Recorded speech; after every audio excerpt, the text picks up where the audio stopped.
I kind of feel like a lot of us with this shift that's been taking place, we're stepping into a place of our own personal truth.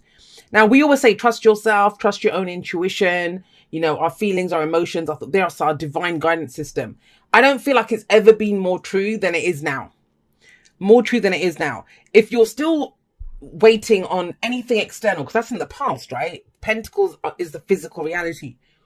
If you're waiting on anyone else to say, this is it, Scorpio, this is yours, or this is the way to go. And I don't feel like Scorpio is a sign that really does that. But, you know, it's coming through, so I'm going to say it. It's not going to work. It's all coming from what is my truth. The new opportunity comes from you. What do I know? What do I intuit? What's my gut feeling on this? What is my instinct? What's my intuition telling me? And that's kind of opens up opportunities for you. But let's start off here, because that's all well and grand and good, all of that lot. We're still starting off with this as an underlying energy. 5 of Swords, the conflict card. I know people see the 5 of Wands as a conflict card. I see the 5 of Swords as true conflict. 5 of Wands, it's still a challenge, right? And it can be a healthy competition.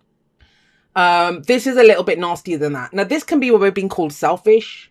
We think someone else is being selfish. We feel like we've been stabbed in the back in this deck, if you have a look. I always look at him. Look at the way he looks back.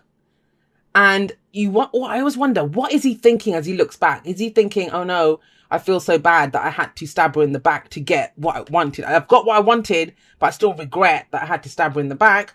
Or is he thinking, screw the bitch, I should have taken those 2 swords as well. Like, you know, what is it that's going through his head? There is a ruthlessness in the 5 of Swords. And that's why the question of the 5 of Swords is always, what are you willing to do to get what you want? Because he was willing to leave 2 swords in her back to get what he wanted. So it's a victory card, but it's an empty victory. That's the true victory. The true victory comes from our own truth, philosophy, ideas, beliefs. But this isn't. This is some kind of conflict. So the questions, I think that it's up for debate right now. I don't feel like this has happened. And whether it's happened in the past or not, that's not the point. As an underlying energy to the rest of this, it feels like this is up for debate. Will I look selfish doing this? Or is this person being selfish doing that? For me, going for this, whatever it costs me, is it worth it? My pride, my whatever. Is it worth it? And only you can answer that. Now, I do feel like it's something going forward. Why? Because of the 7 of Cups. The 7 of Cups is the card of what is a fantasy, what is a dream, what is illusion. And it's figuring out which dreams are worth pursuing and which dreams are not. Now, you have 2 7s coming up here. 7s are always a place of reevaluation. If 4s are where we pause and think, good job, great foundation, what do I do next? That's the pause. 7 of Cups, or the 7s rather, are a place of doing that too. But this is more, I've invested so much time and energy into this, emotions into this, right? That, is it worth it? Is it still true? Is it still a dream that I want to pursue? Does it feel too good to be true now? But have a look at her. I mean, she's flying a bloody dragon over a rainbow that's coming out of a cup. Like, there is nothing at all remotely based in reality here. Now, I want to be clear on this. I feel like some of you need a heavy dose of that. You need a heavy dose of the dreaming, especially with that star card that came up. What's the dream? What is it that you want to achieve? And how do we know if we're at the right place? How do we evaluate? Well, with the 7 of Cups, and each of the 7s has its own lesson of how to evaluate it. The 7 of Cups is telling you, you evaluate it by how it makes you feel. How it makes you feel. Is it a dream worth pursuing because of what it's going to cost you? That's head and the heart, right? That's head and the heart coming up there. So while there isn't really a choice card coming up, there is the implication, there is a decision that needs to be made here. Now we have the Wheel of Fortune coming up at the heart of this. And the heart, the card that comes up at the heart of the reading, that's the focus. That's what everything revolves around. Now, some of you, this is about, do I go back in? Is it time for a second chance, a second shot at this? Doesn't have to be the same person, same job, same situation at all. Do I go try this again? Because the Wheel of Fortune says it's changed. The situation has changed. The circumstances have changed. There are new opportunities available to us now. But it's a chance for us to do it differently. That's why that wheel comes back round again. To say, okay, you went through it once. What did you pick up from that? That's the World card, right? Let's go again. But what are you going to do differently this time? Now, why I feel like there's this heavy dose of, I don't want it like fantasy, but it's the dream, the emotional aspect of it. Why I feel that's coming up is because, look at the 7 of Pentacles. That's in the past. That's the foundation of your reading. So last week, last month, last year, you know how that works. 7 of Pentacles coming up here. when you reevaluated in the past, when you kind of made that decision of, do I keep going with this or do I need to change something up? You did it based on what you saw in front of you, what the returns were based on what you were working on, because pentacles are always the physical reality of what's going on. So this is, the returns. What am I getting back from this? And I always call it the gardener card, right? You've planted the garden, you've been tending to your garden. What is the fruit that you're getting back? Whenever I get someone who asks me, what decision what do I do with this, or any kind of decision that needs to be made, like I said, there's this thing of a decision coming up.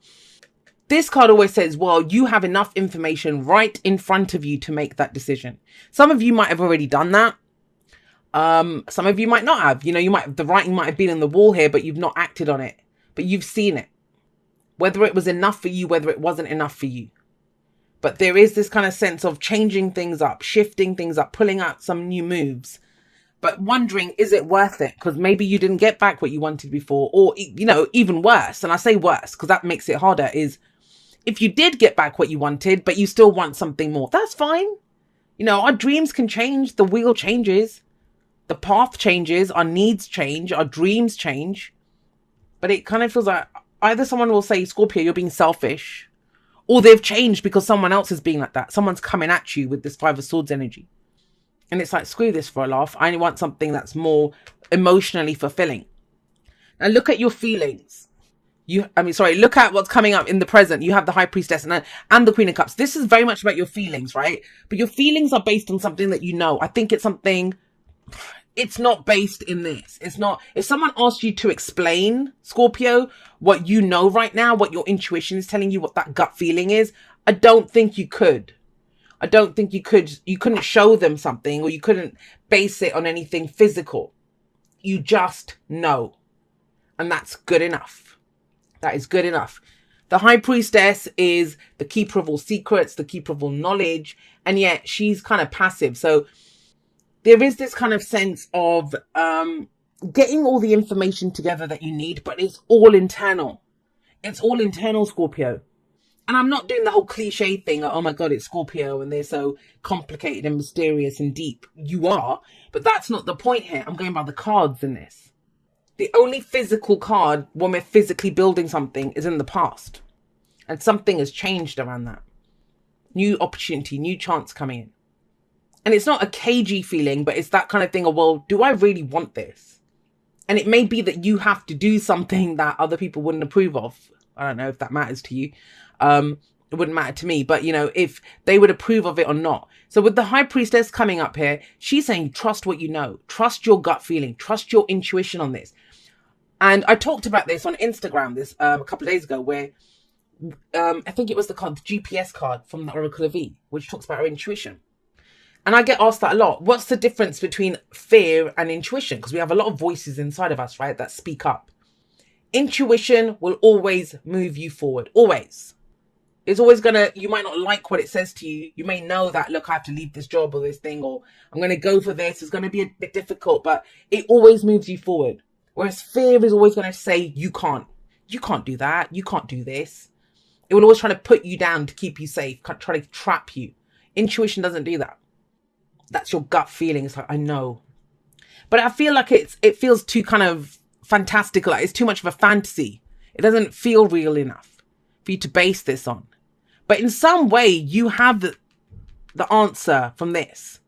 You have, like, whatever you were putting time and effort and energy into, what you got back from that's enough for you to go on here. It's led to an epiphany of kinds. It's led to some knowledge of something. Now, when that happens, like I said, she's passive. She doesn't act on that. She can stay quiet. She can keep a secret forever, the High Priestess. The only way she speaks to you when she shows up in your reading is she says, trust your dreams, trust your intuition. Trust all of that inner stuff that's going on. And that continues with the Queen of Cups. Now, I kind of feel like with the Queen of Cups, there's a number of things that come up around her. She is, the one that has the most unconditional love. She comes from a place of love. She comes from a heart space. She nurtures, she takes care of, she expresses her love. Not just romance. I'm not just talking about that. Could be for the family, could be for doing what you love. It could be who you give your cup to. The Queen of Cups usually has a cup. She knows the value of a love. Who do I give it to? Where do I invest all of this emotion and heart energy? whether it's the career that I want, the relationship that I want, family, whatever it is, friends. But you only do that if you trust what you know here. What you know here. Now look at the advice. The advice is the Ace of Swords. Actually, I want to say this. I knew there's something else coming with that. The Queen of Cups coming up there, that is you guys. That's you guys. And it's almost like it's time to be you. It's time to be you. And only you know who you are. And it's time to express that. The true inner depth of your emotion, whatever you are. And how do you do that? It's a very logical way of doing that, because you've got the Ace of Swords here as your advice. And the Ace of Swords says, whatever you went through here with this, whatever you invested your time and energy into, whether it panned out, whether it didn't, whatever you did, it's given you a new truth. It's left you with this sword of truth. And when we get the Ace of Swords, we've just gone through the Ten of Swords because we've completed that cycle, right? And there's this thing about completing cycles. There's a sense of going again. But you're going forward with some new knowledge, truth, philosophy, ideas, way of communicating something. And that's what the Ace of Swords says. It's when you've pulled out all the other swords, you have one sword of truth left. All these butterflies show transformation. There's clarity here now. You're going to go forward with this new truth. And when that sword falls, because that's what you're going to do, and start swinging it, right? It's going to cut things out. It's going to cut out the shit that made this, whatever you picked up from this, whatever the returns that you got that weren't working. This is where it changes. You cut it out. There's a sense of like, not vulnerability, but it's only when you can cut out the people, the things, the situations that don't serve you, then you're going to feel comfortable to give your cup, to express that love that you have. Let's get some clarifiers. There, like that. The Magician. This is the confidence to use what you know, the knowledge that he has there, the lemniscate, and the tools that you have, and he has all the aces. And the first ace it's asking you to use is the Ace of Swords. He does have all the aces. Ace of Wands, Ace of Cups, Ace of Wands, yeah. Ace of Swords and the Ace of Pentacles. The Magician always has. He can have any new beginning he wants. But he's the one that has to use what he knows and has to get that new beginning. And the first one it's asking you to say, well, what do you believe, Scorpio? And what's the truth that you're ready to speak from this? And that's how you take forward your loving energy. And it's being confident in how you feel. Wow, look at the major arcanas coming out. So why is the Ace of Swords the advice?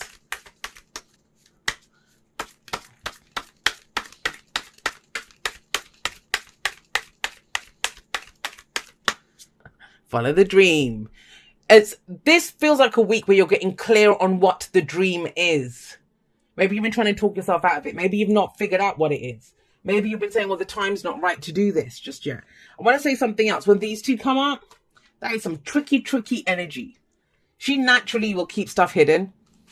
And he's the manipulator. And I don't, in the highest vibration, this is manipulation, like, as in blending things together, like manipulating energy and directing, because this is the card of communication. It's Mercury, right? So whatever's coming in. So if you're angry, it's the best use of that anger. If you're loving, it's the best use of that love. It's directing what you have into where it's going to be the most productive to get you what you want. But it can be tricky, and the lower vibration of the High Priestess and the Magician, it is that kind of trickster. That would be the confidence trickster, that energy.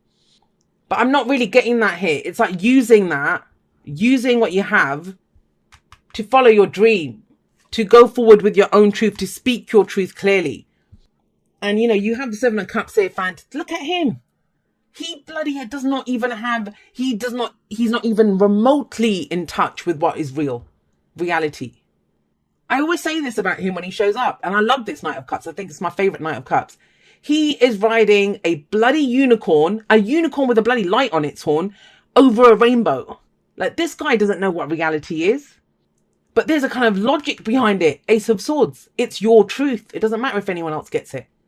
Because you've done the practical. And this is how you know what you know now. And the Knight of Cups, and I kind of get that. Whenever he shows up, sometimes it's directing us to dream the dream.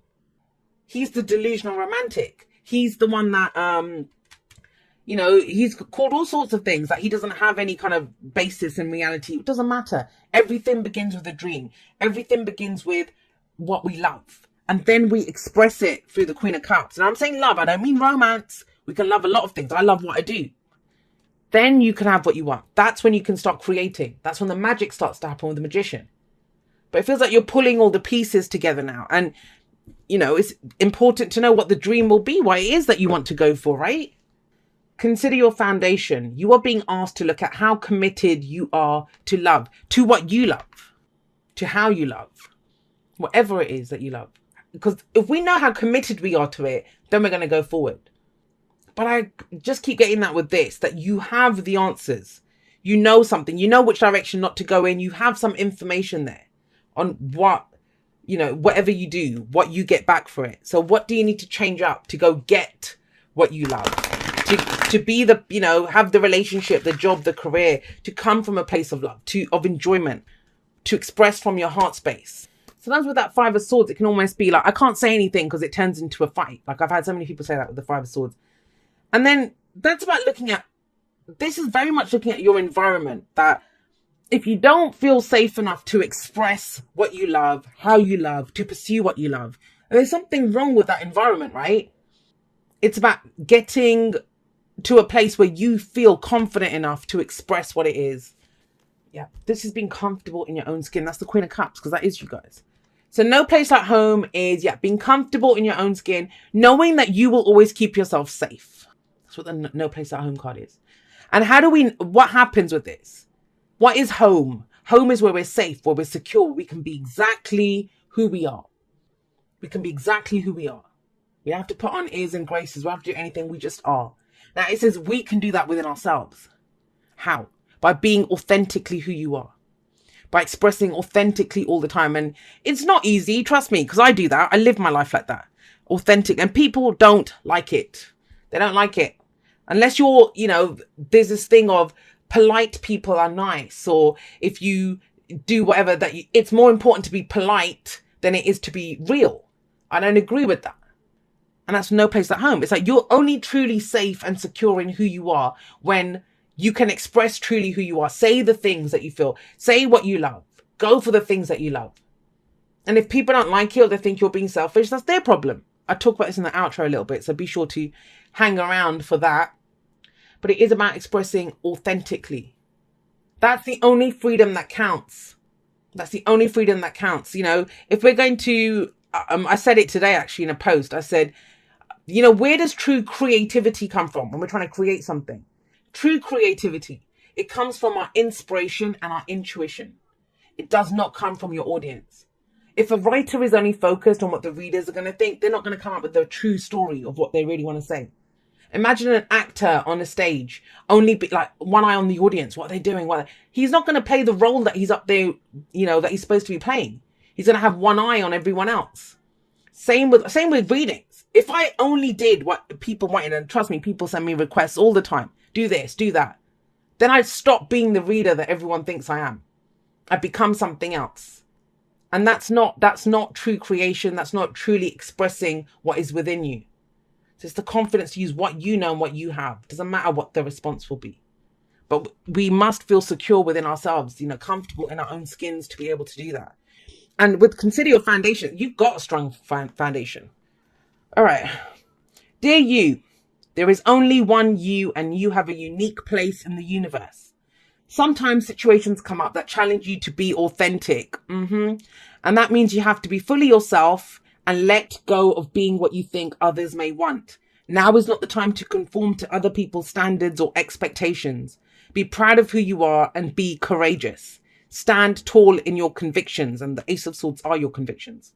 Being yourself is a powerful statement and will only lead you to success. And ultimately happiness.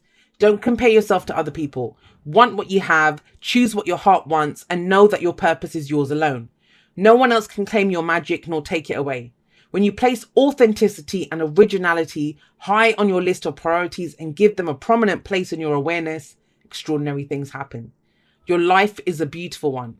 Love you always and forever. And that's the key thing here. That's the key thing here. The expression of what you truly love and who you truly are. Scorpio, everyone else be damned.